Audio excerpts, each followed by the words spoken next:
Okay, so I have been so excited about doing this particular conversation and sharing it with everybody on YouTube and everywhere else this is going to be posted because I've been in the publishing industry like 17, 18 years, something like that.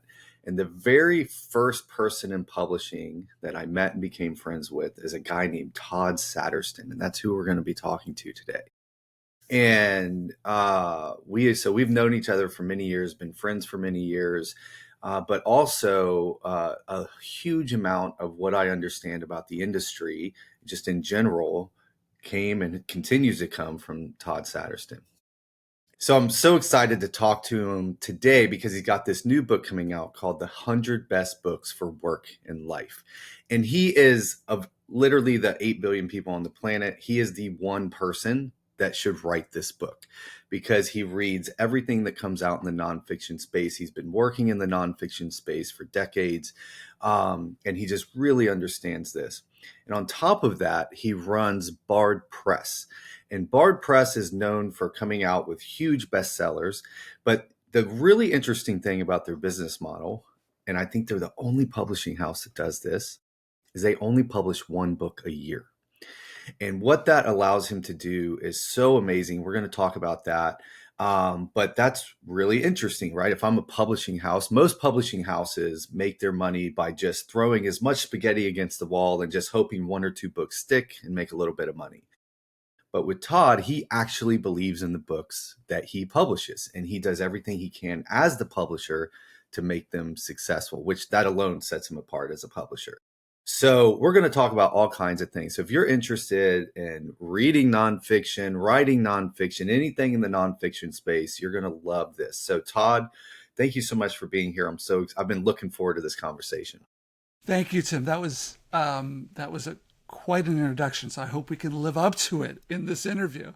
Oh, man, well, that's just how when I tell just people on the street about you, I'm like, you got to meet my friend Todd. Right. Here's all the amazing things about him. So I want to start with the book, right? So you've got this book, The 100 Best Books for Work and Life. And I just want to start with like, what is your criteria when you were trying to like select all of these books? And you read hundreds of books a year, you stay up on, what's coming out new. You obviously know what's been out and been bestsellers for a long time. But bestseller doesn't necessarily mean the best book. And so when you were starting to put this list together, what was your criteria for picking what the 100 best books are? Yeah. So three things.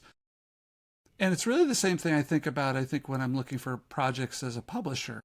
Kind of what I want as a publisher is a lot of times the same thing I want as a reader. I want three things. I want books that are going to deal with the problems that I'm dealing with, right? So I want common problems. The book's organized into 25 shortish chapters. There's roughly 4 books in each chapter. And what we really wanted to do with this book was how fast can I get the reader to the problem that they're trying to work on? So common problems, 25 common problems, habits, goal setting, relationships, mindfulness, leadership, management, like things that we're working with on a regular basis, both in our professional lives as well as our personal lives. I really wanted that for this particular book, those problems to be ones that work across our lives so that we can use them both at home, at the community board, at school, in our workplace, wherever the case might be. So common problems is number one. Number two, I wanted uncommon approaches. Like we've heard so much about all these things. If these are common problems, we've all heard how we should be better leaders, how we should manage our time better. What I wanted is the books that got us to think differently about those topics. Because usually, if you think differently about the problem, you'll think differently about the solution. The author leads you to a different place. So I want books that like are provocative, that make people think, "Oh, I never thought about it that way before." Third thing, clear writing, like things that you absolutely care about at StoryGrid. Like, these are books, we need to judge them by their writing. Did the authors do a good job in the writing? Are they good teachers? When we get done reading the book, do we think to ourselves, oh, yeah, I could totally do that? Or, oh, I've got a new perspective, a new mindset on it. So those are the three things that are important to me. Okay, so let's drill down and look at just one of the books, one of the 100 books, right? And I'm going to pick I Will Teach You to Be Rich by Ramit Sethi. And I'm going to pick it for a couple reasons. First of all, I was a book marketing consultant. That's how I got into publishing. And the first author I ever worked with was Ramit on this book. So this was 16, 17 years ago, this book came out.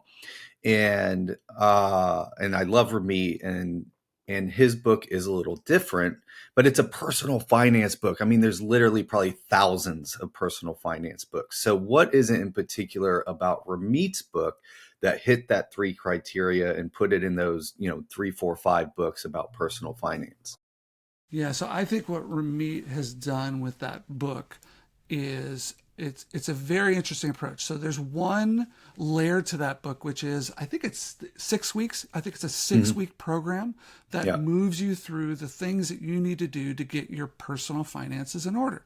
And like 1 week is credit cards, 1 week is your bank accounts, another week is like investments for retirement, I think, if I remember them roughly. The third one I might not have right. But each week, and literally it's like in 6 weeks you can fix everything with the most important aspects of your personal finance. Like, I don't think most people think that that's possible. Like, they think the people who are having problems with money and money management are, it's too complicated, I don't know how to figure it out. So very clear process, very approachable. I can do this. So like that in and of itself is kind of unconventional.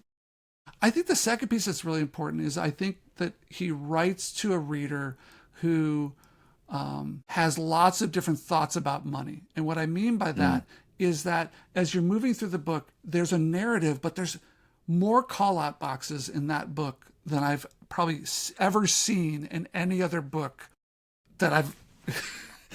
He's the master of the call out box. So Okay. there's a little bit of like, this is going to sound negative, but like I think for where sometimes our attention gets fractured, sometimes a little bit of the ADHD kind of generation, this book is really built for them because I can move very quickly. I can be like, no, not that. Yes, this. Oh, I know that. So I just think you move through the material in a really interesting, particular way. And just frankly, I think he's giving good advice. Those would be my three things about that. What's interesting to you about that book? Yeah, well, I mean, I thought it was that too. I just think money, like, like I tried to go through Tony Robbins' money book, which is I don't know, like 1,300 pages or something, and it's so complicated. And it's 13 or what, however, man, I think it's about 1,000 pages, It is. It's really long. and the type is super tiny, and it's like it gives you so many options. You're like, okay, I don't know what to do because now here's the 10,000 different things I could do. Where Ramit's is just so simple of just like this and then this and then this and then this, and then you're in a good place. And so, yeah, that's great. So I wanted to ask you, um, for like, was there a book that you ended up on the list that you were surprised ended up on the list? And can you tell me a little bit about that one? Yeah, I think the what comes to mind for me is that I wrote a book about 15 years ago, and it was a similar book, but we only focused on business books. And what I thought was going to happen when I moved from that book to this book was one, I really wanted to open the aperture, the framing. I wanted to be able to have a wider set of books that we could talk about in this book on books on work and life. And so I thought there'd be more books that I would pull forward from the book about business books, the 100 best business books of all time. Some readers might have that book, some of your listeners. And so as I started picking through that list, I was surprised how many dropped off. And part of it was because of time. Like 15 years is a long time between, what's still important to us. Was the book taking the right approach still to something that I would care about? So I think the book that surprised me that it wasn't in the original 100 best business books of all time, but it was from an author of that time is I'm a big fan of Tom Peters. Tom Peters was a huge author in the 80s and 90s, I'd say even into the 2000s.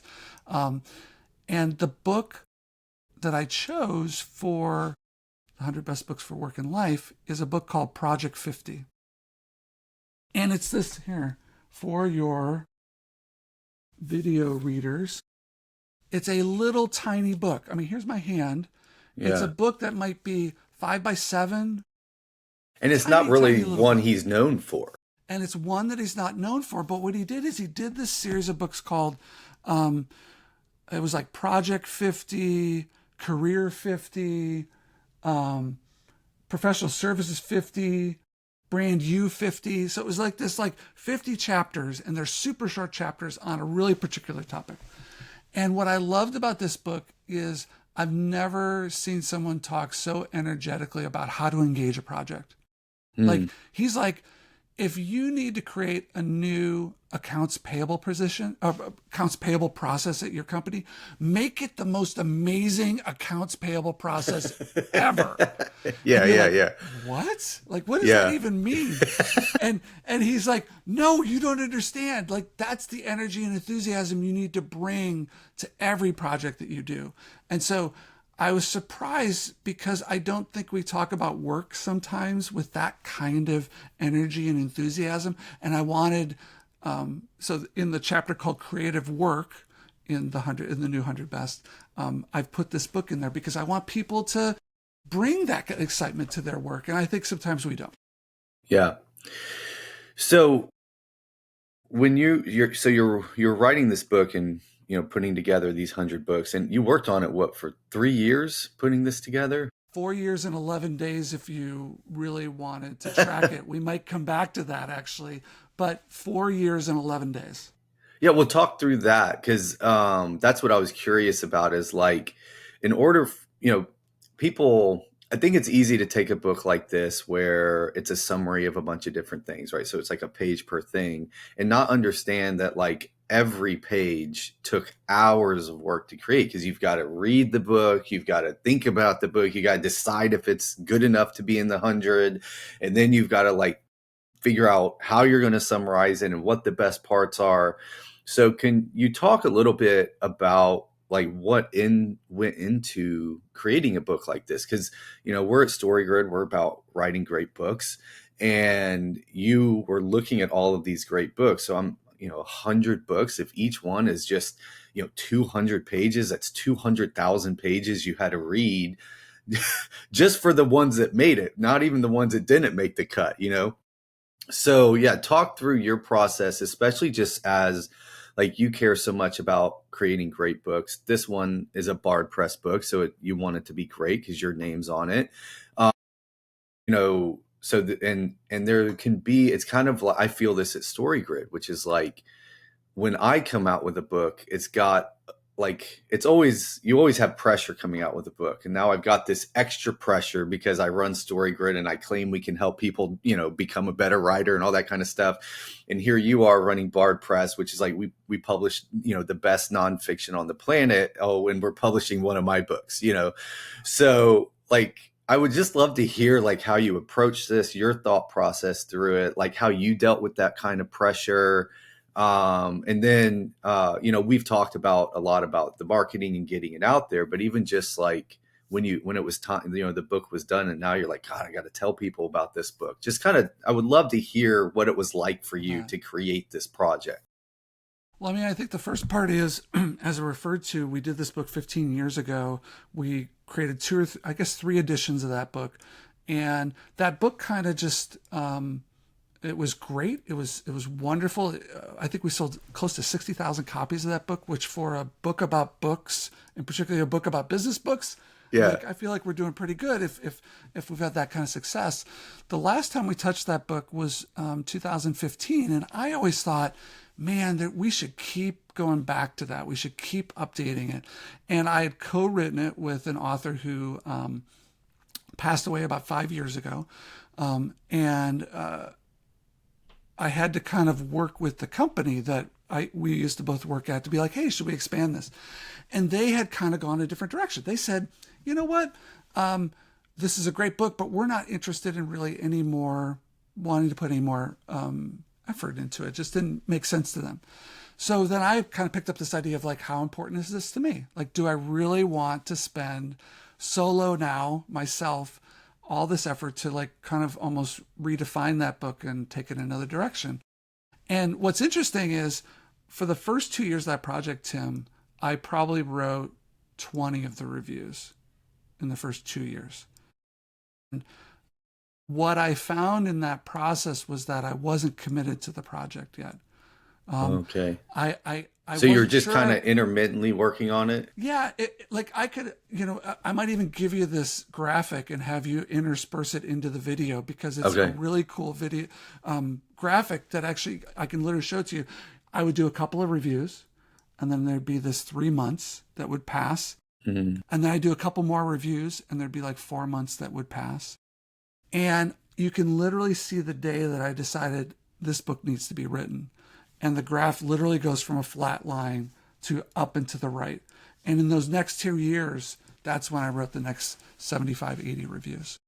Yeah. And so I think there's something there to writers of like, I think you have to be committed to the project. I think writing books takes a long time.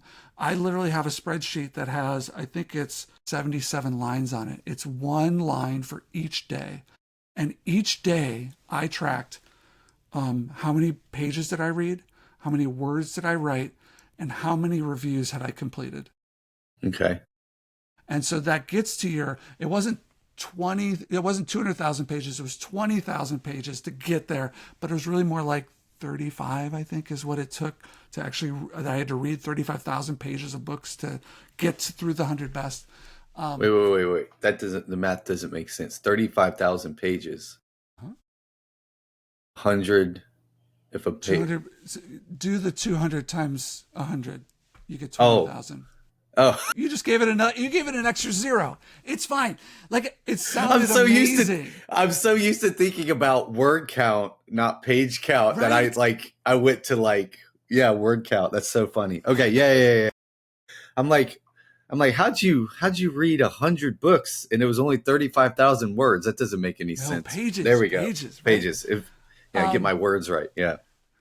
But what was really important to me for my process was had I not had that kind of process of tracking what I was Yeah. doing on a daily basis, I would have never seen how disengaged I was from the project.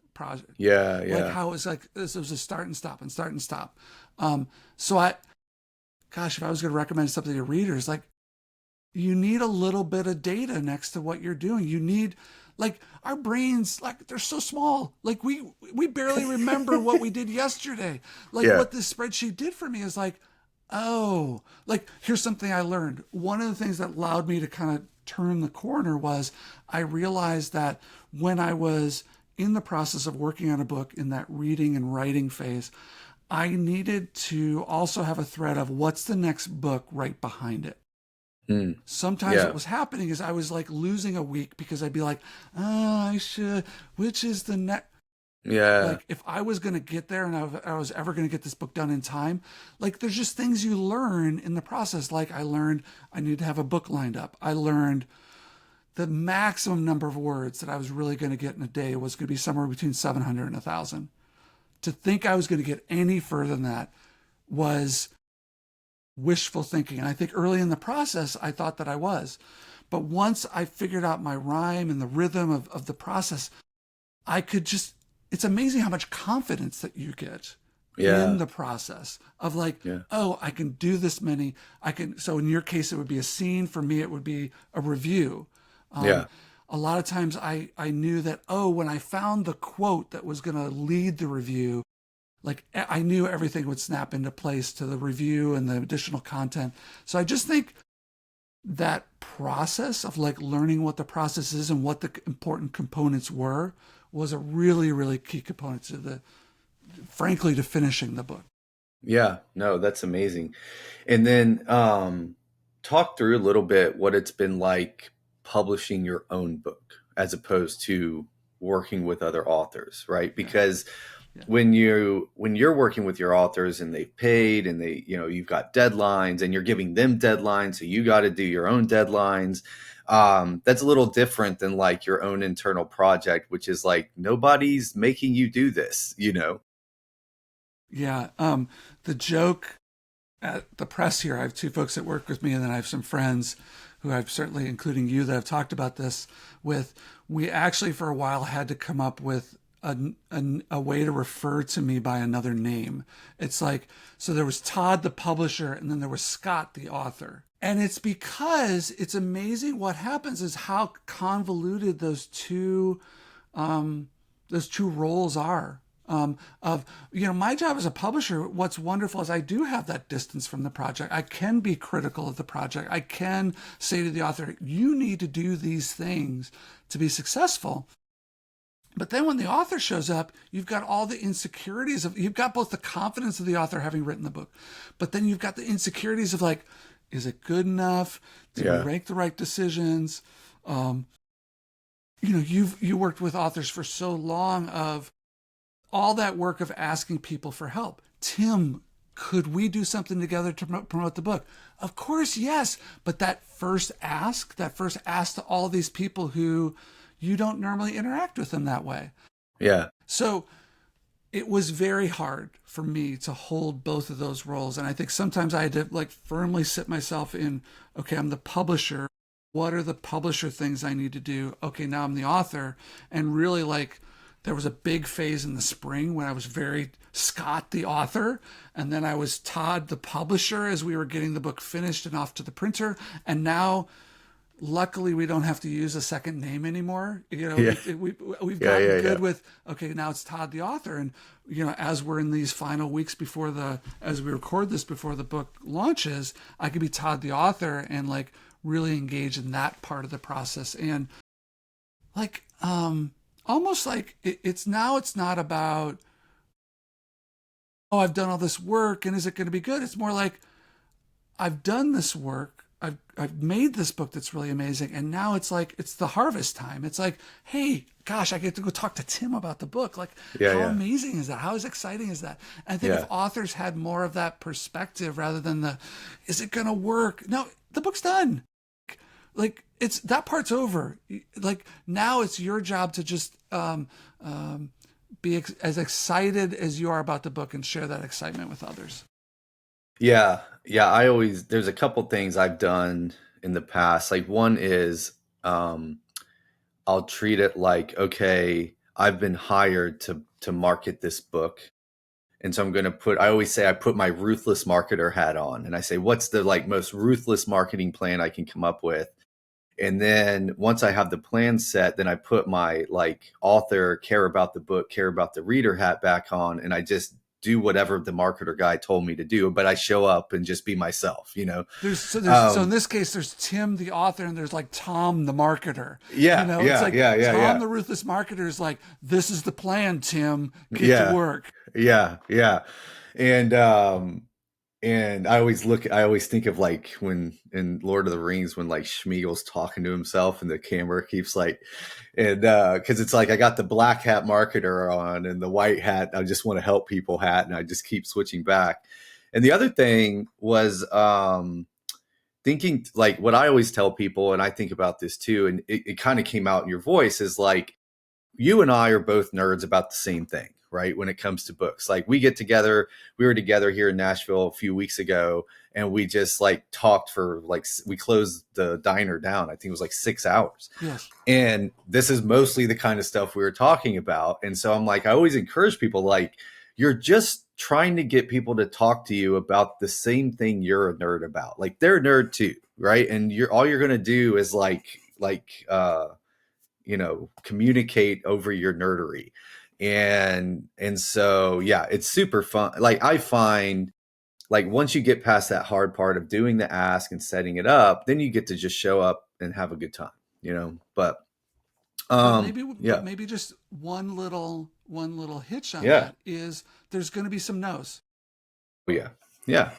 And I think unless you're someone who has spent time in marketing or sales or started your own company, the typical, like I think there's a lot of authors just haven't been in that world. And so the lack of comfort about the ask and then the discomfort of what's probably going to be more no's than yeses, like that takes a toll. And it like, does. Again, at Schmiel, oh, they said no, and they said no, and they said no. Yeah, and suddenly you're connecting your value to just that it wasn't a good fit. Like it really is much more tactical. So I just want to add that piece on, in particular for your listeners, because like that's just such a real part of the process, and I still struggle with it. Like I'm in my final phase, and I'm getting some no's, and you're like, oh, Mm.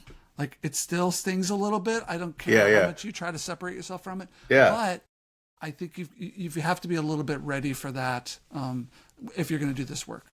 Yeah, it's like I always think about the authors that claim they don't read their reviews, and I'm like, I read every single review, and if there's two reviews that have come in and one's a 5 star and one's a 1 star, I read the 1 star first, and I think you just have to like it's just part of the process. It is. Um, so so I want to move now to talk a little bit about how you run Bard Press because I think it's going to be really interesting to people, and I think they can learn a lot from it. One thing has really become clear to me. I've been talking recently to a mutual new friend of ours, Pierre, and we were talking about warehousing, right? And he has his own warehousing. He had a different warehouse earlier, and he kind of told me this horror story with them, which just tracks with many of the horror stories I hear in the publishing world. And we were talking, and I was like, you know what the problem is, Pierre? He's like, what's that? I said, it's that they just don't care about the books. They see the books as UPC codes that they're trying to move, and they've got a million of these things, and they're just like, it's just another business full of widgets. And what I want to do is work with people who care about the books. And as a publisher myself, I want to care about the books that I'm coming out with and actually believe in them and actually decide like I'm going to do everything I can. I'm going to pull every lever I have to make this book successful. And you really back yourself in a corner where the book has to be successful because you're only coming out with one book a year. And if that thing flops, all of a sudden your spreadsheets start bleeding red. And so I just want to like talk through like let's just start with why. Why in the world as a publishing house would you only work on one book a year? So I think it's really important to say we've been doing this for 31 years Okay. like this. Yeah. So I'm not just making it up. I'm not. I want that to be some indicator that the model can work, right? Here's what I'd say. I think it's two things, and I think that this is really important, in particular when you talk about small businesses. That I think the business takes on the flavor of the owner and what's important to them. And so I think there's two pieces here. I think thing number one connected to that is I decided a long time ago that my favorite part of the industry were the authors. I wanted to work with authors. I think authors, they want to change the world. They're always super smart. The authors that I work with are entrepreneurs and they're trying to grow their businesses. So like being next to that is just, it's so much fun. It's so much fun. I never tire of the kind of folks that I work with. Yeah, it's interesting because what we've decided at StoryGrid Publishing is that we're only going to work with authors that have come through our writing program. And about 6 months ago, this woman basically finagled her way onto my calendar because she wanted to pitch her book to publish at StoryGrid. And I was talking to her, and I haven't seen the book. Who knows? It might be the next huge bestseller. Everybody in publishing has their story of passing up on the bestseller. And we were talking. And I said, "Here's the issue." I said, "I don't know you." I said, let's say your book's written amazing. I still don't know you. I don't know how you write books. I don't even know if you wrote this one. Maybe you got a ghost written.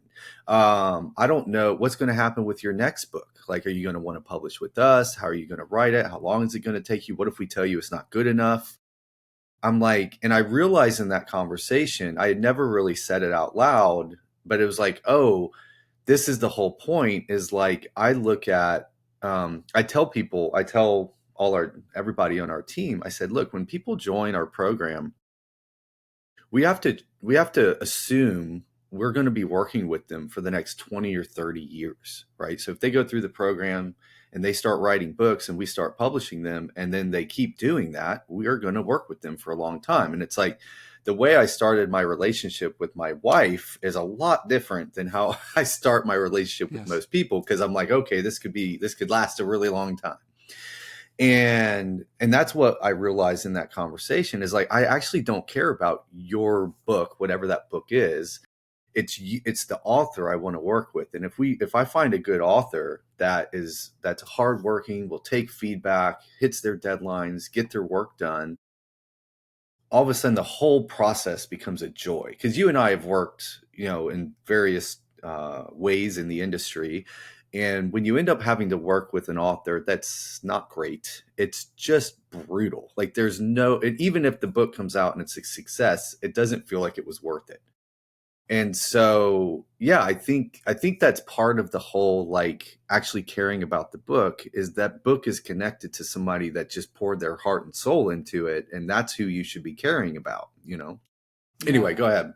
No. And I think what I would add to that is I love how you describe that as here's my way to know that, or part of the way, it might not be all the way, but you're starting to get that sense for someone who's committed to your process is going to get to a certain point with their books. And that's, I care about the books. It's the same thing for us. It probably takes me a year to evaluate if someone's going to be a good fit for us. Are they a good fit to work with me?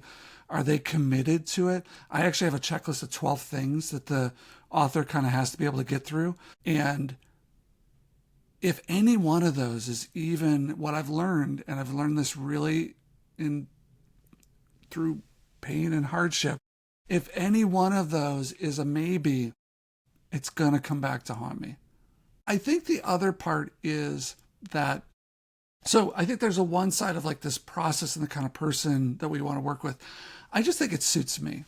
I would much rather work on one book at a time, or, it works out to be usually a couple of books at a time as we're publishing. Because our process to work with an author, it takes 2 to 3 years for us to develop a book with an author. Like, if people send me a proposal, and like almost like the example you just gave, if someone sends Yeah. me a proposal, it's like, too late. It's too late for us. You already Yeah. think you have some view of what this book's going to be, what you're going to do with it. I want you way back with, hey, listen, we think we have an idea. We think this could have a really amazing impact on our book. As a matter of fact, most of our authors are prior published authors. So they've gone through the process before in some other way. Either they self-published a book or they had a book commercially published.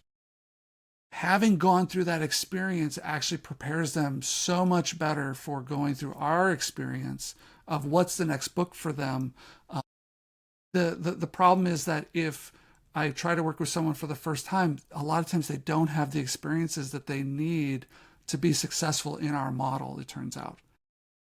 Well, because when you first said that, I heard you need them to go through the shitty process before they go through the process that they'll actually appreciate. But it sounds like I think that's true, and you may or may not say that publicly, but it sounded like there was more to it of just like, so what do they learn going through this other process that helps them take better advantage of working with you? Yeah. So I think people have a variety of experiences in publishing. I don't think there's any doubt about that. I think the part that I would say is that I don't think authors, first-time Hey, I'm authors, sorry. Hang on one second. yeah, My they headphones died went or funky got on me, and I'm disconnected. trying to get. Can you say something? Yes, I can say whatever you want. There we go. Okay, we're good. Keep going. Okay.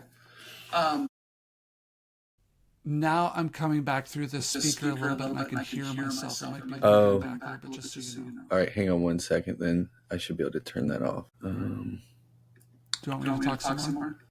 No, it's not letting me turn it off. Maybe it'll catch up. Yeah, talk some more, and if it does, we can try to fix it another way. Okay. So, yeah, I'm not hearing myself now, so that's good. I think what I would say is this, Tim, that I don't think first-time authors understand how hard it is. I have tried every way possible to prepare people for how much work it is to essentially introduce a product to the world that's never existed before. Like I don't care if you're Taylor Swift, I don't care if you're Tony Robbins. Every book starts with 0 copies sold. 0. And so when you're like, oh, is it the process? No, I think what it is it's the fact that they don't understand how much work goes into it. So when they show up on my doorstep and I say, listen, this is a lot of work, they're like, oh my gosh, do I know it is? And what our experience is that the author's better prepared to make that second book be more successful. And when I say, I need you to do this thing because I think this is important, they trust that that thing is going to be one of those levers that they can pull to get that additional support, awareness, sales, whatever the case might be. So I think that's the piece that I think is most important.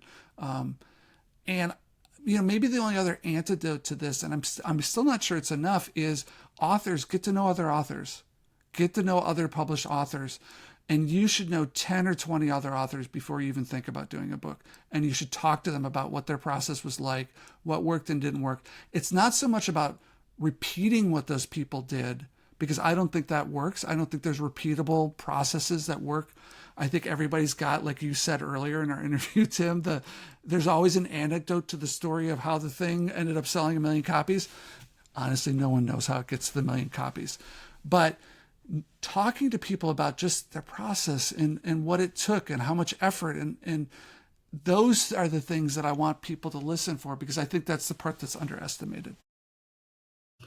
Yeah, I totally agree. I think, but especially because how hard I've worked to learn how to write fiction, and I tell people, I'm like, being a dad, being a husband, starting a business, hardest thing I ever learned how to do was writing fiction.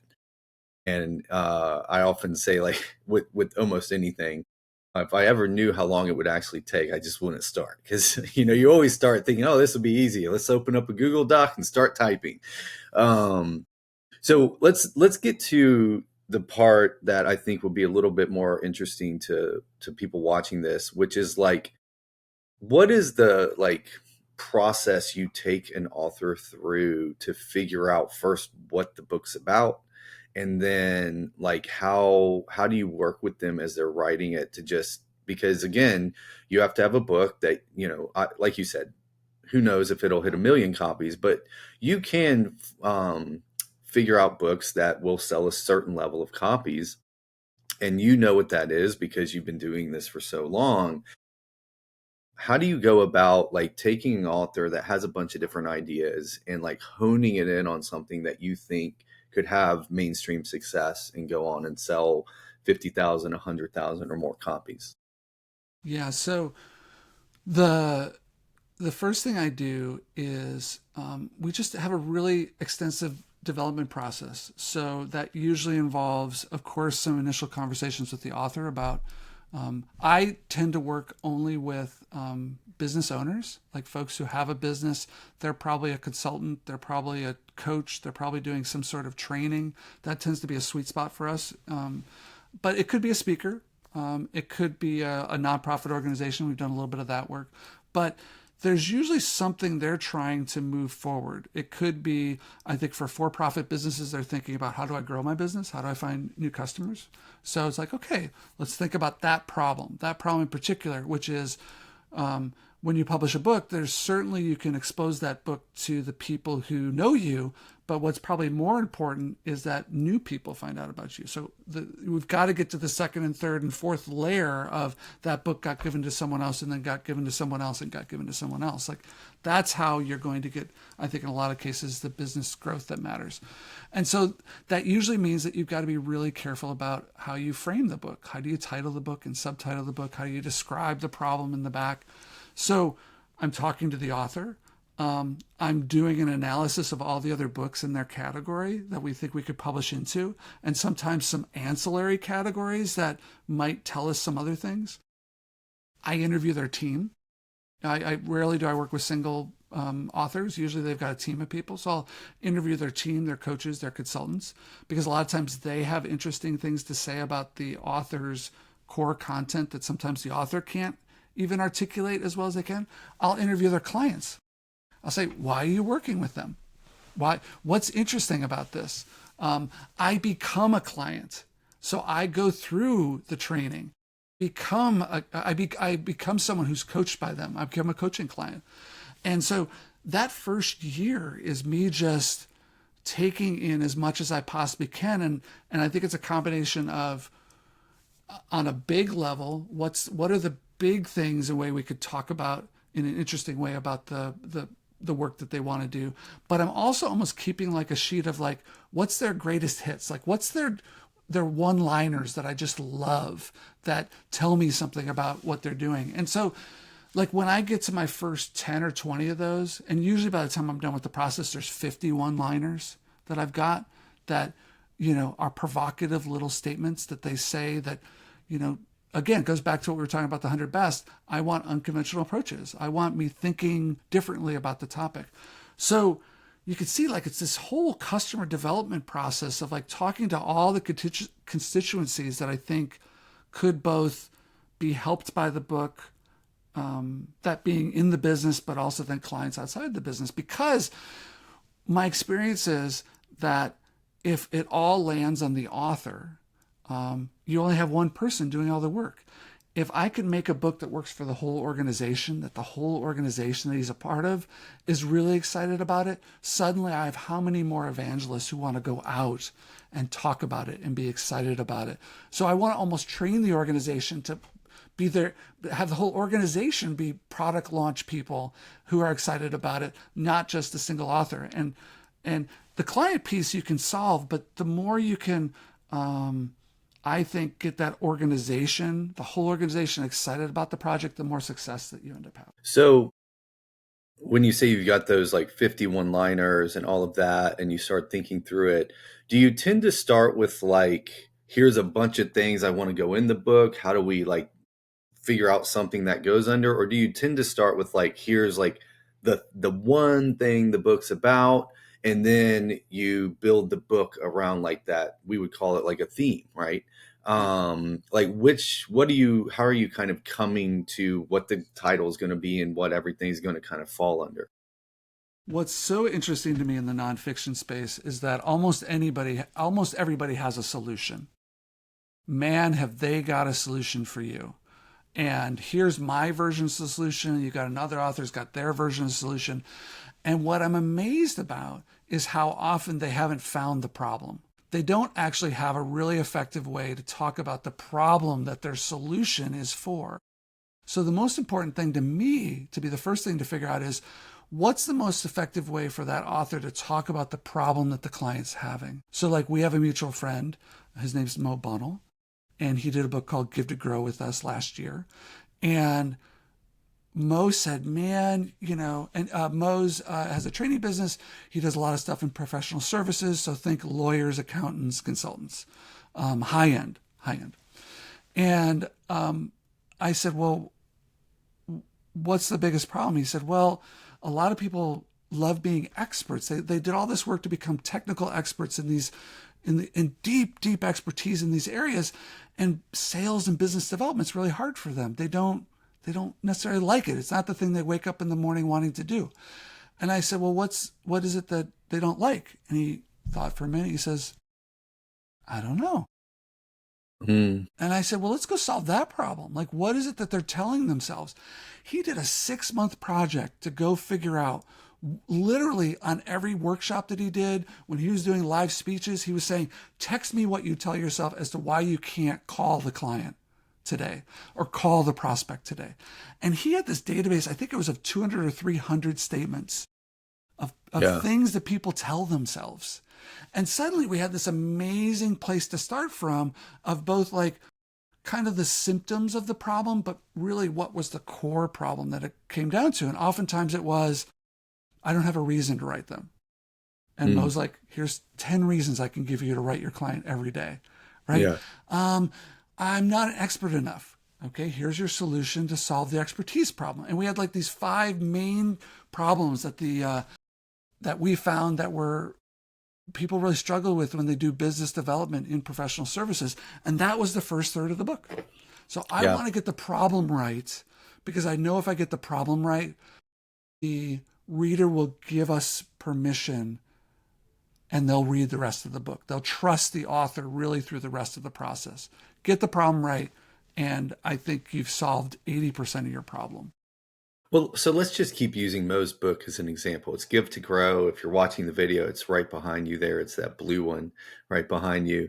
So how did you land on the title Give to Grow? So Mo would tell you that he's all about business growth. He's all about building a book of business for his authors. That's kind of the insider term for who are the clients I'm working with? What are my billable hours? Like, what is the revenue I'm generating for the firm that I'm in? And so it's all about growth. His company's called Big Bundle Idea Group. His training's called Grow Big.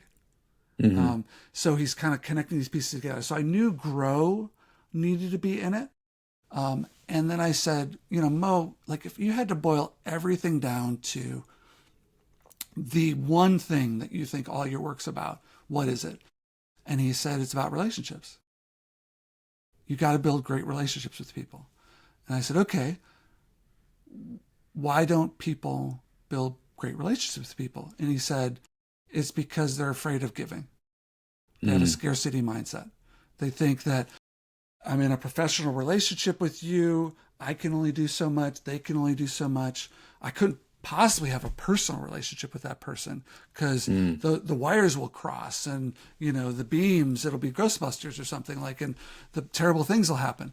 And so when he said to me, it's about relationships and that it's about a giving mindset, a generosity mindset, like it was that easy. It was like, this bit needs to be called Give to Grow. Like, it's going to be through that generosity that you're actually going to have the outcomes that you want. He has this line of like, if no one knows what you do, either who are you helping? Either yourself, are you helping yourself in that situation? Are you helping clients in that situation? Right. Like the problem you have to solve is you've got to get over to the fact that you've got to tell other people about the work that you do. That's the only way that you can give and be generous with this expertise that you have. And so when we put those pieces together, like that one just snapped together relatively pretty quickly once we knew what was really important. Yeah. And does that kind of become the litmus test for what goes in and what stays out of the book? Because when I think about so you're studying everything everything your authors do and talking to people and going through this, like you're getting this giant pile of stuff that could potentially go in the book. So how do you whittle that down to the 40,000 words or 50,000 words that actually make it into the book? Yeah, I won't let the author start writing till we have a title, a subtitle, a book description, and a table of contents, Wow. an outline. Yeah. And it's sort of like I have a background in engineering, and so this is, I think an engineering kind of mindset that if I don't have the plans for the building, how can I possibly start building Yeah. it? Even Yeah. though, what were you saying a minute ago? I open up the Google Doc and I think to myself, well, I'll just start writing and everything will be good. And what happens in that process, I think, is that you do a lot of wandering around then. And you're still trying to find the problem. You're still trying to find the best way to describe the solution. So I'm amazed, and I'll bet you your listeners have this experience. I think if you pay attention, you can actually see books. You can see it in the books when the title was decided after the book was written. Because suddenly they're like hard dropping these pieces into the book that it's like, well, that's not like what? Like, what are we talking about? Yeah.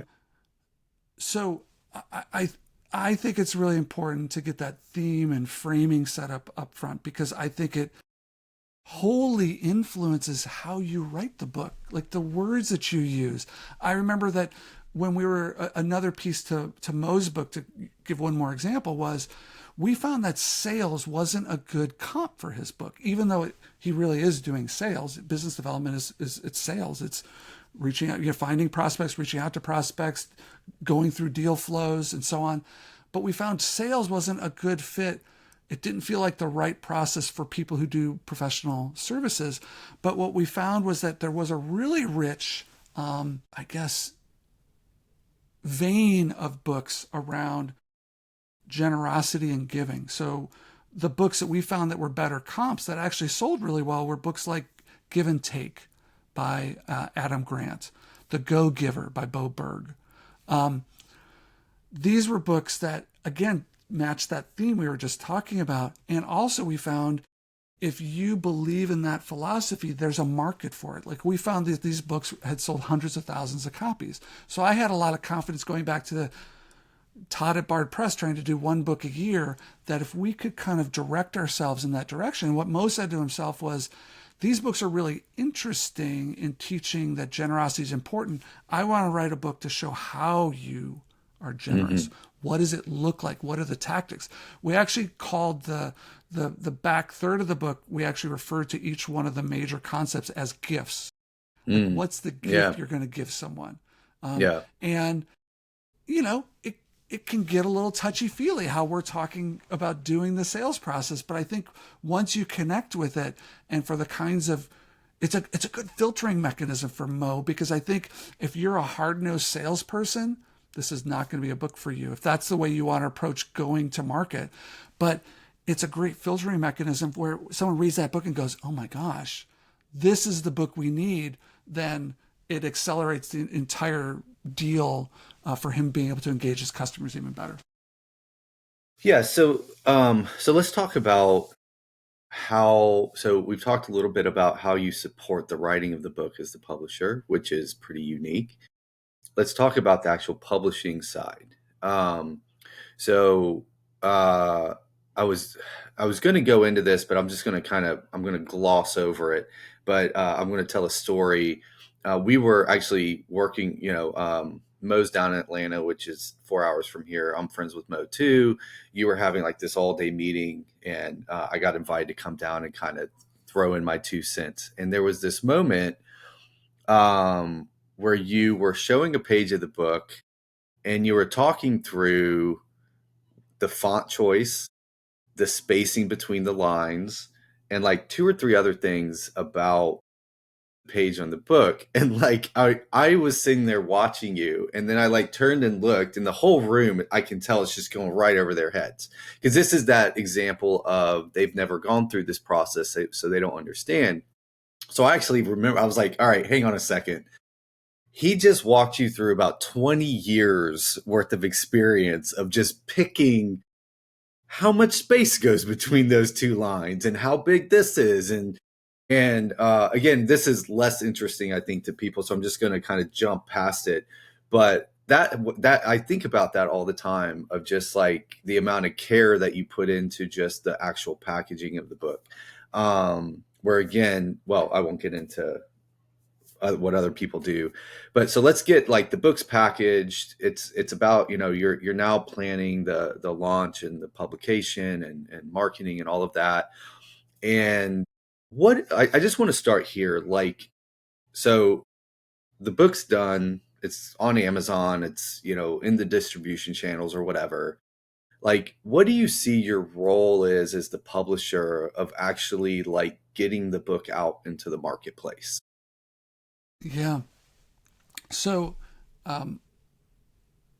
what I realize is that being an author is a part-time job. Hmm. I Yeah. don't care who it is.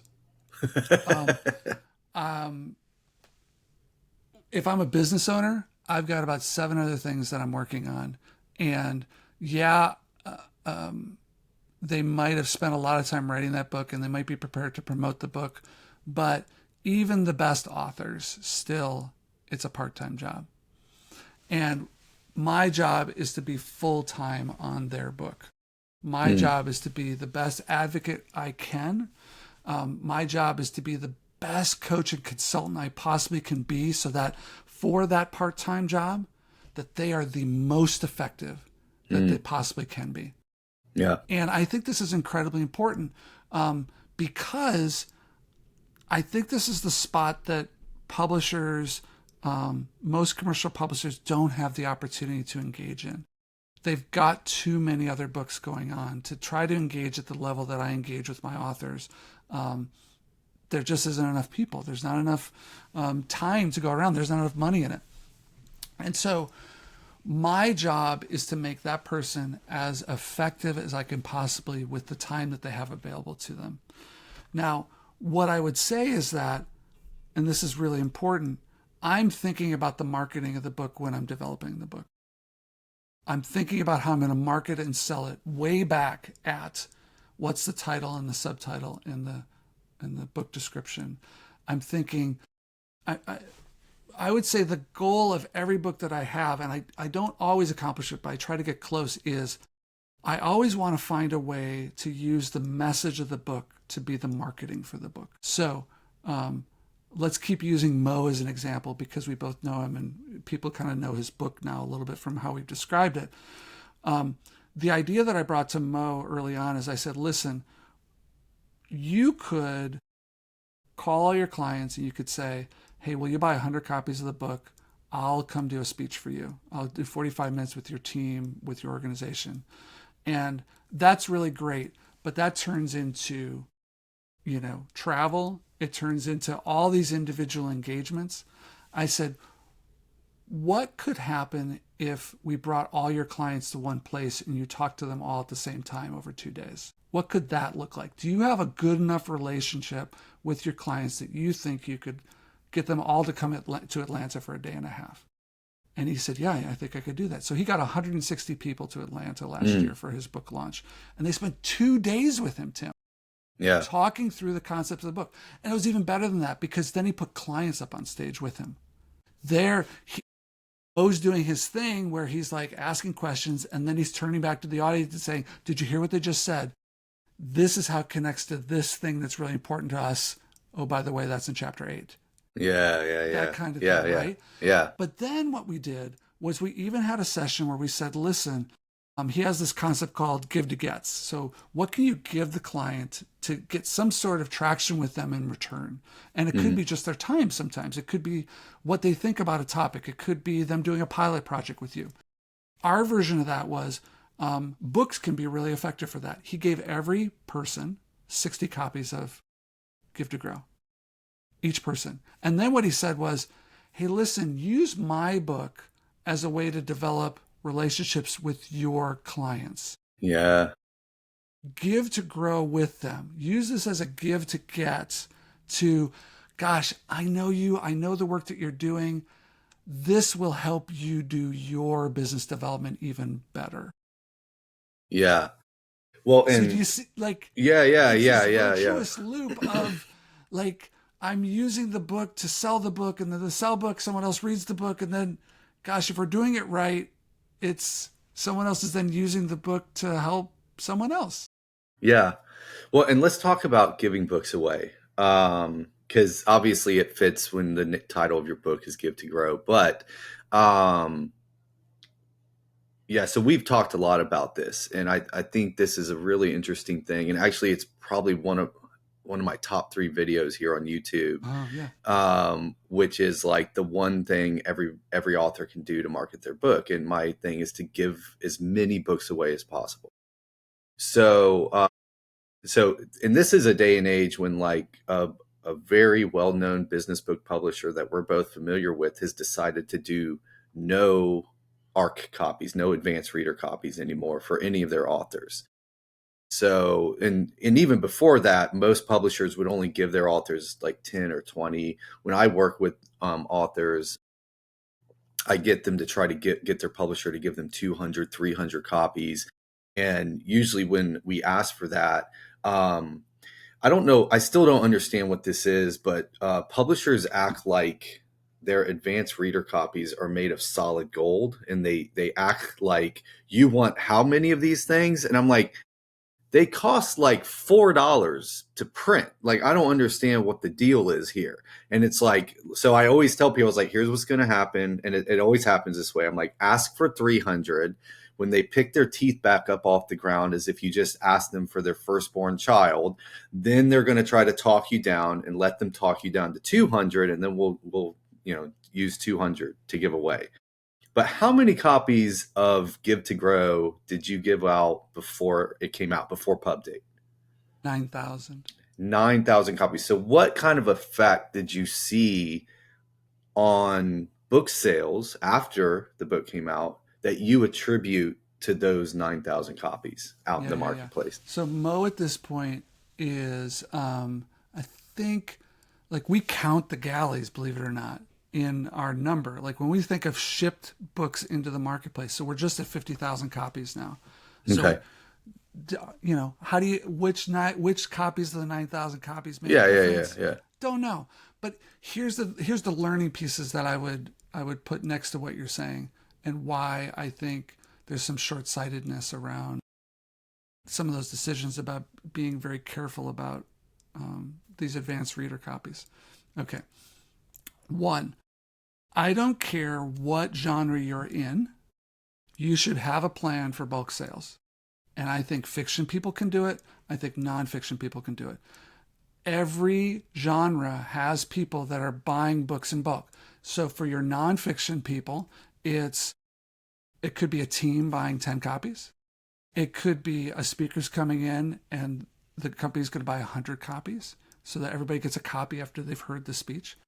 In the fiction space, fiction authors, remember, there are book clubs all over the country. Hmm. Someone's going to make a decision on what the book is this month, and then 5 to 10 other people are going to go buy the copy. Yeah. Right?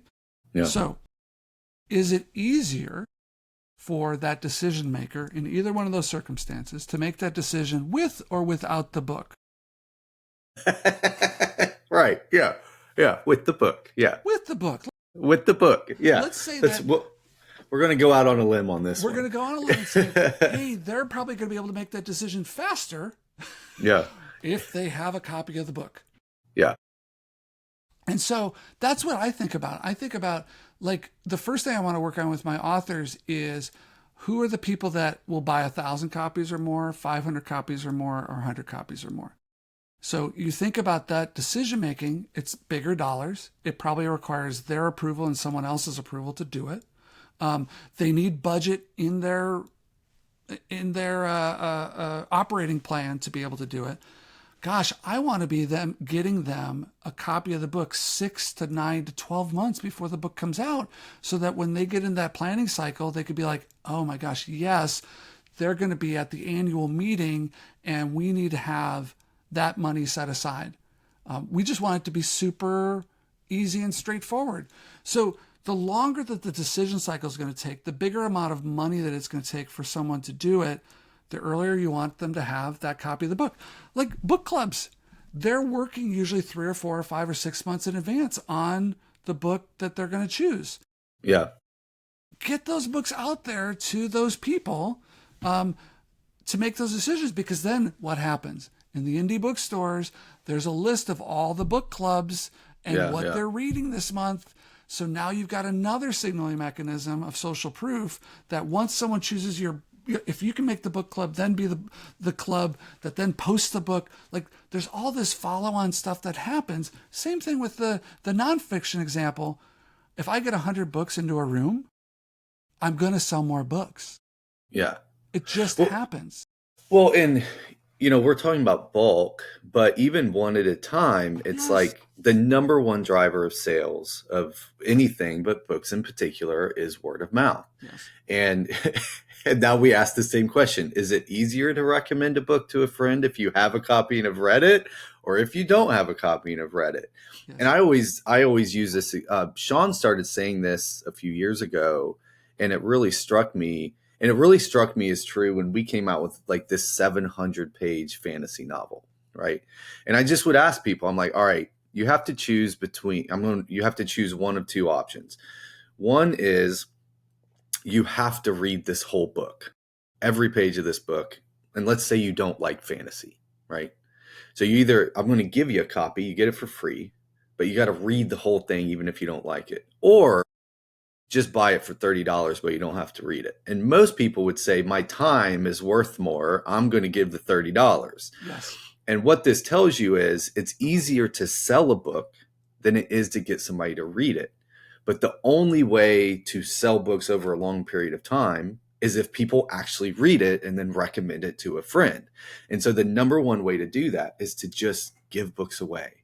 And this is one of those things that, like, And it's so easy to do. It's also the cheapest form of marketing, right? If you like, it's really hard. Like if somebody comes to me and they're like, I've got $50,000 to spend to market my book, but all I'm hoping is to break even.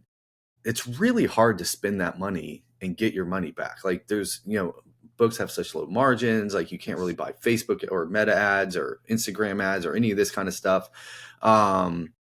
But the cheapest form of marketing is to just buy your books, especially if you're not going through a traditional publisher where they're going to charge you more for your book than Amazon charges you.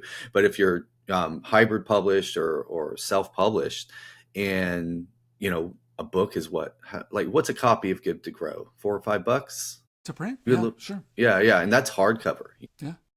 And so, the idea that you can get the book in somebody's hands, that if they just recommend it to two people, you've made a profit on that $4 or $5 of giving the book away. It's such a clear, like, all I got to do is find some people to take these books. You know what I mean? Like, you don't have to come up with this huge, insane marketing plan. It's just like, who can I send a copy today? I drive around with a crate of my books in the back. I literally drive around with a crate of my books in the back. And if I meet somebody that I think will like the book, I'm like, hang on a second. And I just go get one out of my truck. Let me tell you one more story about this. So 100 Best. Now, sometimes there's things that are available to you as the author, and sometimes there's things that are available to you as the publisher. And so one of the things I've tried to do on this project is also let me back up one step. We're talking about marketing. We're talking about promotion and awareness. And I think the biggest thing I want people to take away is that I don't care who you are, you have a unique set of relationships in your network that you can leverage to make your book successful. And it's not the same as me, and it's not the same as Tim, but it's unique. And there are ways that you can get your book out into the world. So one of the advantages that I have on the 100 Best right now is I'm the publisher. So I get to do things that other people don't get to do. You have some version of that, listener. There are people that you can go talk to right now that I can't talk to. So remember that when your book comes out. Remember that there are asks that you can make that I can't. So here's a publisher example that ties right into what we're talking about. Publishers Weekly is one of the big industry trade magazines, and they do a variety of promotions throughout the year. One of them is Grab a Galley, it's called. It's called Grab a Galley. And what people can do, they do this huge promotion. I think there's 100,000 people within their ecosystem. They do a big outreach campaign. They say, here's a bunch of galleys you can get as long as you just raise your hand, say you want it, put in your email address, click the button, and the request will be sent to the publisher. And so when you set up the promotion, they say, how many copies do you want to give away? And I said, well, it's 100 best books for work and life. Let's give away 100 copies. And they said, okay, well, we're gonna tell you 100 people you need to send them to. And then if there's more people that say, yes, they want your book, we're also going to give you those names too. I said, great, sounds awesome. So we ran the promotion, we got the 100 names, and then we got 225 more names of people who wanted the book. Yeah. There's a version of this story where you could say, I'm going to satisfy the promotion and I'm just going to send out the 100 copies. There's another version of this story that goes, there were 225 people who were like, me, please, can I get a copy of the book? What did we do? Of course, we sent out the other 225 copies. And what did it cost? It probably cost $10 between the cost of the book and the postage to get that book to that person. Do I know yet what impact that's going to have? Do I know who else they're going to tell? I don't know yet. But we've probably shipped out 1,000 copies between galleys and now finished copies of the 100 Best. We've sent them to every author who wants a copy, who are in the book, right? Of course. Of course, we wrote every one of them and said, you're in the 100 Best. How exciting. Would you like a copy? So we sent them a galley. The hardcover became available. We sent them a copy of the hardcover. So I think we've covered this one really well, but man, use the book itself. Do not let someone tell you that you're going to take away from sales of the book. You are not. You are going to amplify it. Yeah. All right. So I want to end this because we've been going now for a minute. I want to end this with something that has just become really kind of salient to me. Because, so you said you're an engineer. That's what you went to school to do. And there are much more profitable industries to be in than books, right? Especially with a degree in engineering. And so when you think about, like, you've dedicated your entire professional life basically to books, and like you said, authors, working with authors. So what is it for you about books and authors that makes it worth dedicating a huge majority of your life to, giving up on a potentially much more lucrative career? Um, like, what is it for you about books that makes all of that worth it? For me, the types of books that we publish now at Bard Press are all books that, in one way or another, make the world a better place. Hmm. And let me just listen to these titles and see if you agree and if you could see maybe what we're pushing on. Now, remember, these are all books from business leaders, consultants, and coaches who work with organizations of all shapes and sizes. But these were the titles we came up with for their books: The Gift of Struggle, When Everyone Leads, Give to Grow, The 100 Best Books for Work and Life. So we're working on a book. Our 2026 book next year is titled Less Achieves More. So there's I'm not the kind of person, and I know this because I've tried it a couple times. I'm not the kind of person who's wired to be the front scout, being the person with the herald's call saying, "We need to change the world.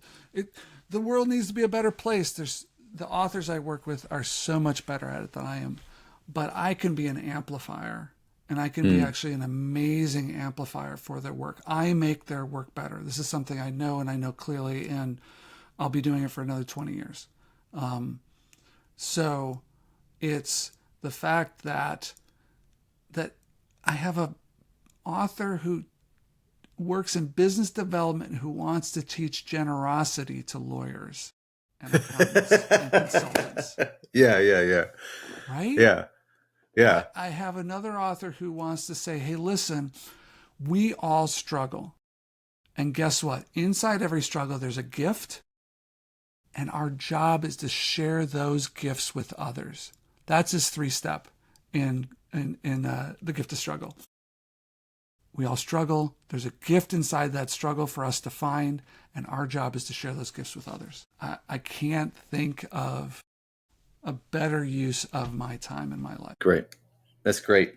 Okay, so my recommendation is that everybody buy 5 copies of 100 Best Books for Work and Life, one for yourself, and the holidays are coming up. It's a perfect book gift. And so if I want to buy copies of the 100 Best, what's the best way to do that? Yeah, so this is what's great. It's got great distribution.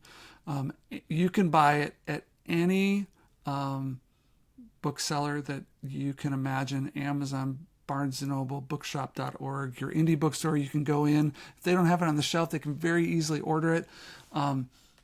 I think what I would say is, let's do this for listeners too. If you go to the 100.best, so that's the 100, the number, the 100.best. And I'll put the link in the description and show notes and all that. Absolutely. It's going to take you right to a page where you can buy the book at indiepubs.com. This is our direct e-commerce site where you can buy the book directly from us. Mm-hmm. At checkout, if you use the code BEST40, you get 40% off the book. All right. So it's not a $33 book, it's a $19 book.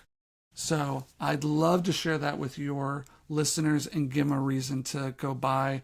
I think if you buy 2 copies, it's either 2 or 3 copies, shipping's free. So your 5-copy piece, you'd get free shipping on top of it. That's great. That's great. Well, thanks, Todd. Thanks for Thank you. being here. Thanks for sharing all of your wisdom with us. And yeah, I know I'll talk to you soon, but hope the listeners got a lot out of this. Thanks for having me, Tim.